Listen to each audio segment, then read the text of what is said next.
اور آپ نے اس میں فیصلہ نہیں دیا. جسٹس اطہر من اللہ کا نوٹ بڑا واضح طور پر ہے آپ کے سامنے ہے. سیکشن 215 جو ہے وہ آئین سے متصادم آرٹیکل, آپ نے وہ نہیں دیکھا, آپ نے کہا وائریز یہ چیلنج نہیں ہوئی. پھر سیکشن 232 جو ہے تایاد نااہلی کے حوالے سے معاملہ تھا, آپ نے وہ وائریز وہ دیکھی نہیں کہ وہ آئین کے آرٹیکل 62 سے متصادم ہے. آپ نہیں, یعنی پارلیمنٹ نہیں مقرر کر سکتی یہ باتوں کو. پارلیمنٹ جو یعنی پارلیمنٹ کوئی ایسی چیز تو نہیں ہے کہ جو سچ بھی. اب بھی جوڈیشل ریویو کس لیے رکھا ہے؟ جوڈیشل ریویو اس لیے رکھا ہے کہ آپ نے کورٹوں نے آ کر دیکھنا ہے اس سارے معاملے کو. اور اب لفظ وہ یہ کہتے رہے جی کیا الیکشن کمیشن قابل احترام نہیں, جی بالکل نہیں ہے جی. کہ احترام کس بات کا دینا ہے ہم نے ان کو, ہم نے کس بات کا دینا ہے احترام؟ یہ سوچنے والی بات ہے. ٹرائبونل کی تشکیل تک کا کوئی تنازع نہیں ہوا. یہ وکیل الیکشن کمیشن ہے. الیکشن کمیشن چیف سے ایک دوسرے سے ملاقات نہیں کر سکتے. چیف صاحب کہتے تھے کیا پاکستان میں ہر چیز کو متنازع بنانا لازم ہے؟ چیف صاحب کے ریمارک تھے. انتخابات کی تاریخ پر بھی صدر مملکت الیکشن کمیشن میں تنازع ہوا تھا. اور یہ اور جناب چیف صاحب یہ آپ کا نقطہ نظر غلط ہے. وہاں کوئی الیکشن کمیشن کا کردار کا تعلق ہی نہیں الیکشن کی تاریخ کے ساتھ. شیڈیول سے تعلق ہے, تاریخ صدر پاکستان نے دینی ہے, آج بھی ہے, اور گورنر نے تاریخ دینی ہے. یہ آئین ہے اور آئین پاکستان مقدم ہے. آئین پاکستان آپ پہ بھی لازم ہے, آپ پہ بھی آئین پاکستان اتنا ہی مقدم ہے جتنا ہم پہ اوپر ہے. اور رجسٹرار ہائی کورٹ کی جانب سے خط کیوں لکھے جا رہے ہیں؟ چیف جسٹس الیکشن کمیشن بیٹھ جاتے تو تنازع کو کوئی حل نکل آتا, بیٹھ کر کسی نتیجے پر پہنچ جاتی. کیا چیف جسٹس الیکشن کمیشن کا ملنا منع ہے؟ تمام الیکشن کمیشن نے تمام ہائی کورٹس کو خطوط لکھے, تنازع نہیں ہوا. جیسے نظیم اور نعیم اختر افغان کہتے ہیں لاہور ہائی کورٹ کے علاوہ کہیں تنازع نہیں ہوا, جیسے نعیم اختر افغان کہتے ہیں. بلوچستان ہائی کورٹ میں تو ٹرائبونل کا کارروائی مکمل ہونے کو ہے. اور یہ 2 ممبر بینچ میں نے آپ کو پہلے بھی کہا تھا کہ یہ اسٹے نہیں دے سکتا, صرف 3 ممبر بینچ بننا ہے. اب چونکہ الیکشن کمیشن کی ہیئرنگ آپ کو پتہ فوری تحریک انصاف کی کیسز کی متقرری نہ ہو, ایک علیحدہ بات ہے. لیکن الیکشن کمیشن نے پہلے بھی فائل کیا تھا, فوراً لگ گیا تھا. اب بھی دیکھیں فوراً کیس لگ گیا ہے.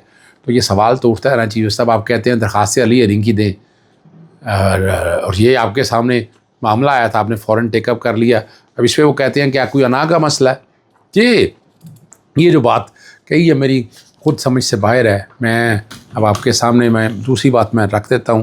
اس کے سامنے ایک اور بڑی اہم جو معاملہ ہے جو کورٹ کے کانٹیکس میں بات آئی ہے, اور لارجر بینچ کے لیے معاملہ جو ہے وہ 3 رکنی کمیٹی کو بھجوا دیا معطل کرنے کی الیکشن کمیشن کی استدعا مستقل الیکشن, کیونکہ 2 ممبر بینچ یعنی جو ہے نا اسٹے نہیں کر سکتا تھا. اور اٹارنی جنرل کو نوٹس ہو گیا ہے.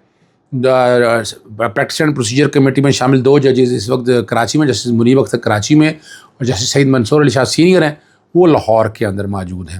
اور آئندہ ہفتے ہی ہوگا یہ چیز اس سب کا کہنا تھا تاکہ کیس مقرر ہو جائے. اگلا جو معاملہ ہے جو میں آپ کو کہہ رہا ہوں کہ وہ ہماری غلطی ہے, وہ توشہ خانہ والا کیس آج ہمیں چاہیے تھا, ضد رہتی ہماری, راجر بینچ کے سامنے تھا, وہ اب چلا گیا سپتمبر میں.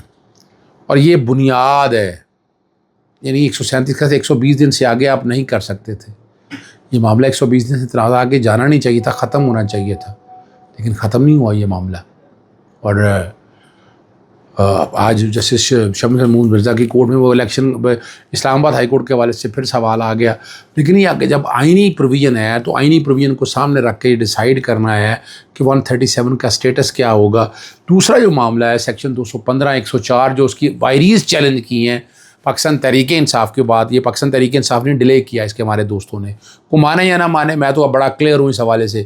میں جنوری سے یہ کوشش کر رہا ہوں, جنوری سے میں نے بنا کر 29 سنگل جج کا فیصلہ آ گیا, 29 فروری کو ڈویژن بینچ کا فیصلہ بھی معاملہ پینڈنگ رہا, میں اس میں رہا. اور لارجر بینچ 25 مارچ سے بنا ہوا ہے, لیکن لاہور ہائی کورٹ میں لارجر بینچ بیٹھ نہیں رہا. ٹھیک ہے نا جی. اب اس 5 ممبر بینچ میں جسٹس شمس مجھا ہیڈ کر رہے تھے, جسٹس شاہد کریم, جسٹس شہرام اور سرور, جسٹس جوار حسن, جسٹس رسال حسن شہید شامل ہے. اور یہاں جو ہے عدالت کے سامنے جب یہ سارا معاملہ اگر آپ رکھیں تو اس سے بات بڑی کلیئرٹی کے ساتھ آ جاتی ہے. یہ بھی سپتمبر میں چلا گیا, یعنی سیکشن 215 کی آئینی حیثیت کو چیلنج کرنے والا معاملہ بھی سپتمبر میں چلا گیا. میں بار بار کہہ رہا ہوں, اب چیف جسٹس نئے آتے ہیں, میں ری ہیئرنگ کی درخواست پھر دوں گا, میں پھر عدالت سے گزارش کروں گا کہ اس کیس کو لگایا جائے. میں تو آرام سے نہیں بیٹھوں گا, میں تو کوشش کر رہا ہوں کہ وہ 3 رکنی بینچ ہے. جسٹس راہیل کامران شیخ آج حج کرنے گئے تھے, جسٹس ساجد محمود سیٹھی آج کل لاہور کے اندر ہیں, 2 ججز اویلیبل ہیں. تو امید تو ہے کہ یہ والا کیس جو ہے نا سماعت کے لیے مقرر ہو جائے گا. یہاں بھی ہماری غلطی اور کوتاہی موجود ہے. اصلاح دہشت گردی کا فیصلہ بہت بڑا فیصلہ دے دیا اور D S P Sargodha S H O C D D کو شوکاز نوٹس جاری کر دیے. توہین 27 جون کو جواب جمع کرانے کی کہا ہے اور جسٹس شاہد کریم اس کیس کی سماعت کریں گے. اصلاح دہشت گردی کی جج کے مراسلے پر نوٹس لیا تھا اور فیصلہ محفوظ کر لیا تھا. یہ والا جو معاملہ ہے یہ اب عدالت کے سامنے آ چکا ہوا ہے اور انشاءاللہ امید ہے جسٹس ملک شہزاد جتنا عرصہ رہی ہے نا ایک دمنگ جج کے طور پر کام کیا ہے اور پاکستانی جتنے چیف جسٹس پیچھے گزرے ان میں ایک بہترین چیف جسٹس ثابت ہوئی ہیں. مختصر سا وقت تھا لیکن کام انہوں نے بہت کیے. اجازت چاہتا ہوں. السلام علیکم. اللہ حافظ. پاکستان زندہ باد.